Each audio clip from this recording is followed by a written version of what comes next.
आह्वान भी ये किया कि हम दिल्ली जाएंगे। मुझे लगता है कि दिल्ली जाना हर एक का लोकतांत्रिक अधिकार है, ऐसा नहीं कि नहीं जाना, लेकिन कैसे जाना और क्या मोटिव है जाने का, ये जरूर ध्यान करना होता है। जैसे कोई एक सेना आक्रमण करने के लिए चलती है, इस प्रकार का माहौल बनाना, और उसमें भी यानी ट्रैक्टर, ट्रॉली, जेसीबी, हर ड्राइव और क्या क्या लेके चलना, और एक एक साल का राशन लेके चलो।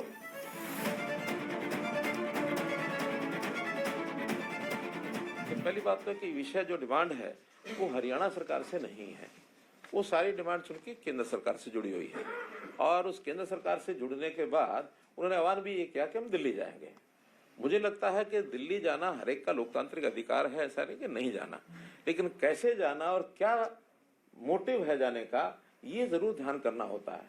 और इस विषय का अनुभव हम पिछले साल देख चुके हैं किस प्रकार से, और एक ऐसा सीन क्रिएट हुआ कि जिसमें साल भर वो लोग धरने लगा करके, और जैसे बहादुरगढ़ का टिकरी बॉर्डर है अथवा कुंडली का ये हमारा सिंगू बॉर्डर है, और उसमें कितने उस समय परेशानी लोगों को हुई है। आज भी वो लोग लगातार, इस समय उनकी वीडियोज आ रही हैं कि इस प्रकार इसको रोकिए, किस प्रकार से हमारा बिजनेस समाप्त हो गया, हमारा ये खत्म हो जाएगा, हमारा वो खत्म हो जाएगा, हमको बचाइए। यानी एक तरफ तो वो आक्रमण टाइप जैसा होता है, जैसे कोई एक सेना आक्रमण करने के लिए चलती है, इस प्रकार का माहौल बनाना, और उसमें भी यानी ट्रैक्टर, ट्रॉली, जेसीबी, हर ड्राइव और क्या क्या लेके चलना, और एक एक साल का राशन लेके चलो। यानी ये जो आह्वान किया जाता है, तो इसके अंदर हमें नागरिकों की सुरक्षा, उनकी भी सुरक्षा चाहिए, नागरिकों को भी चाहिए। आखिर किसान भी वो अपने ही, अपने देश के बाहर के नहीं है, इसलिए उनका जो तरीका है उस तरीके पर ही आपत्ति है। दिल्ली जाने में आपत्ति नहीं है। आखिर ट्रांसपोर्ट, पब्लिक ट्रांसपोर्ट है, ट्रेन हैं या बसेज हैं या अपने वाहन है लोगों के, उसमें जाए, लेकिन ट्रैक्टर जो है it is not mode of transport.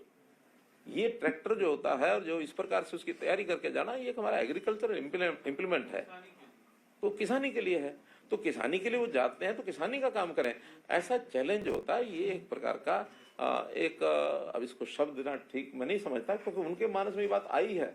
मैं तो इतना ही कह सकता हूँ कि लोकतांत्रिक तरीके से बातें होती हैं, सारी बैठ के बातचीत करनी चाहिए। बातचीत में बहुत विषय सुलझ जाते हैं, और ये भी है कि कभी कभी बातें सुलझती भी नहीं है, क्योंकि दोनों का स्टैंड अलग अलग है, और उस अलग अलग स्टैंड में अल्टीमेटली ऐसे लोकतंत्र में इस प्रकार के विषयों को रखने के प्लेटफॉर्म होते हैं।